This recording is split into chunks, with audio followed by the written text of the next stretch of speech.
a really interesting thing happened over this election cycle. And it was that young people, Gen Z specifically, went overwhelmingly for Donald Trump, or had an overwhelmingly, maybe not overwhelmingly, but they had a positive view of Donald Trump. He was doing Joe Rogan. He was talking to all these, like right wing adjacent commentators. And he really attracted a younger audience. However, his popularity among young people is fading.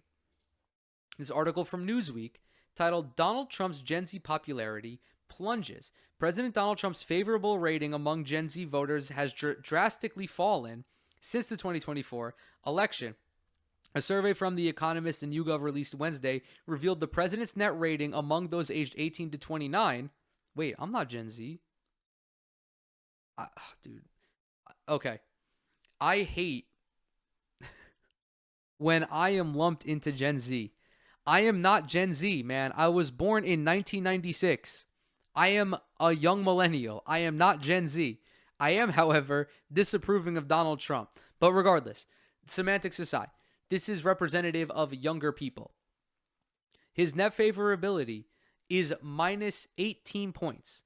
This is a drop from the plus 19 favorable rating he scored among this demographic in the days following November's race. This is like a 29 point swing. Why it matters. Trump made significant gains among young and first-time voters in the 2024 election. This was cited as potential ideological shift for the youth vote. The poll results suggest Republicans cannot rely on this historically Democratic-leaning voting bloc for support in future elections. You cannot rely on this bloc at all. These voters, just young people, are not compelled to vote. And I say this as a young person who was eligible to vote in 2016 and didn't. As a young person, especially a young person born in the late 90s and after 2000, you're not compelled to vote because you understand that nobody is actively fighting to make your situation better. The only person doing so was Bernie Sanders, and he got fucked out of the nomination twice. Young people just don't vote. The latest poll showed that a majority of U.S. adults have an unfavorable view of Trump, 52%, while 46% hold a positive view of him. I want to stick on Gen Z for a second. Trump went on to win 47% of the vote among the 18 to 29 demographic, a jump from about a third in 2020, compared to former Vice President Kamala Harris' 51%, according to the AP Votecast analysis of more than 120,000 voters. As a young person, I'm going to speak for young people. Young people, at least in this election, left Kamala Harris because of her stance on Gaza and how she refused to even mention a potential ceasefire. If she did that, she would have won. She would have been president right now. The Democratic Party's refusal to acknowledge this massive point fucked them over in the election. I don't think TikTok played as big of a role as some people think. I'm sure it did for a few folks, but I really don't think so. But when it comes to young people, society right now is not kind to people in my age group and to people younger than me. There is a growing alienation amongst young people. There is a sense of helplessness amongst young people. You went to school, you got good grades, you got into a good college, you got a degree, and you're either unemployed or underemployed. You have a bachelor's degree in science, you have a bachelor's of science, a bachelor's of art, and you're a barista. And there's nothing wrong with being a barista. The issue is that you did everything right and you're still struggling. You can't make rent. Groceries are expensive. Your future is likely fucked due to climate change.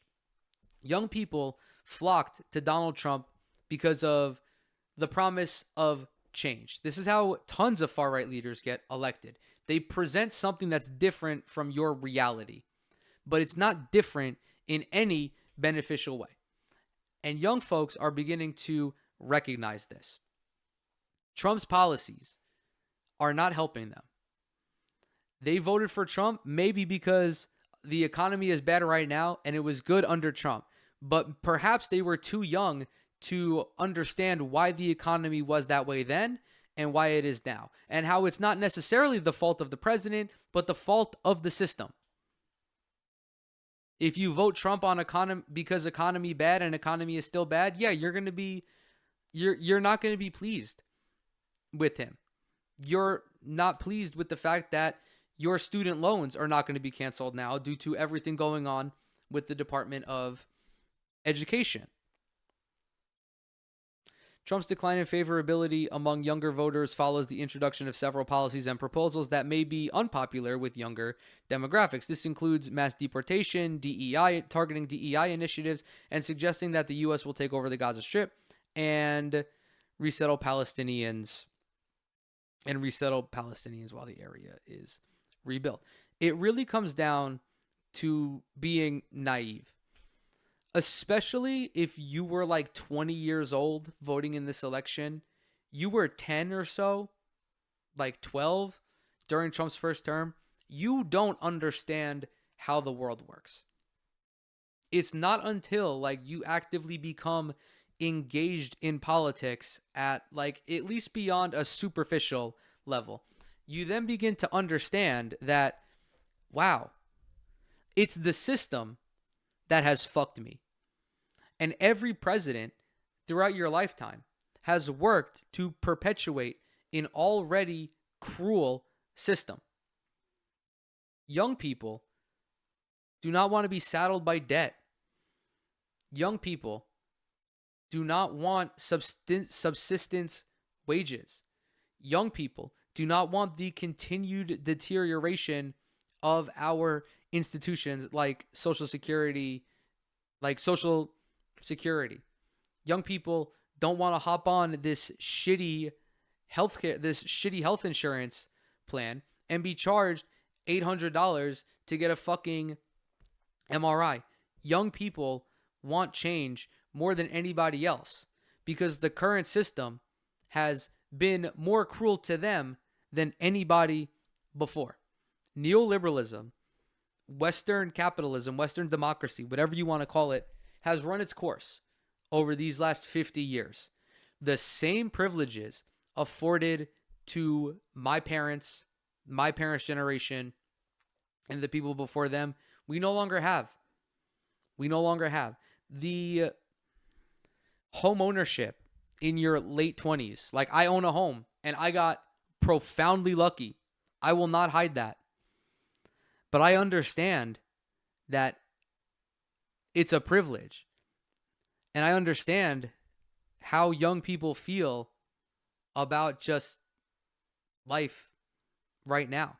And Donald Trump managed to capture that by blaming groups who did not need to be blamed.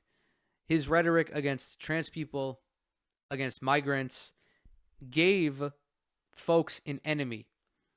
It doesn't matter if you're young or old. Trump presented a scapegoat for why your life sucks. When in reality, it is not a migrant, it's not a trans person, it's not a black person, it's the wealthy, it's Elon Musk. It's people like Donald Trump who were hyper wealthy before they came into office. It is your employer.